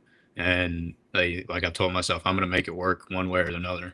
Like, it's my dream, and I'm going to keep working at it however long it takes me. So that's a good answer. You're doing a great job. It's a good answer. I mean, and if if forward-facing sonar wasn't invented, they're still all on the same playing field, and still even across the board at that point. Everybody's got to be a good fisherman, kind of thing. So, still fishing the lake, you still got to find them and still got to make them bite. Yeah, exactly. Well, listen, Dylan, I know it's getting about that time. I look forward to you being able to get down to Lanier and seeing what those spotted bass are about, because they are totally different than any other place you've ever been, I think. Yeah, you're going to love Lanier. and going out there with Damien, he's gonna put you on him. He's gonna put you on him for sure. But man, we appreciate. Yeah, we appreciate you stopping by and hanging out with us. Come back anytime. Shout out to me or Danny or whatever, and we'll get you back on again. And we look forward to having you back, and look forward to the season starting. Man, I can't believe it's already almost time for you to get started again. I was looking at that this morning. I'm like, holy crap, we're already almost in January, which is your first tournament. So good luck with that. And that's pretty much all we got. Yeah, Michael Bradley says good luck, Dylan. Appreciate it. And keep in touch with us. If you got any questions or anything for us, holler at us. Like I said, if you want to get on here one day and talk again, we'd love to have you back. But that's about all we got for tonight, guys. We appreciate everybody stopping by. Y'all make sure you tune in for the Thursday night show. Clint's going to be hosting that one. I couldn't be on the Thursday night show. Father Time will be on. Tim, I don't know if you're coming back Thursday or not, but it depends on when the little one's Christmas thing's over with. Got to run up to the school and let them do their Christmas program. But I may make it. Yeah, we are in the Christmas party season. That's what I'm doing Thursday night with my wife, and then Friday night with my job. And so it'll be fun. But guys, I appreciate it. Thank y'all for stopping by. All the comments, we appreciate all y'all. Y'all have a great night, and we'll see you Thursday.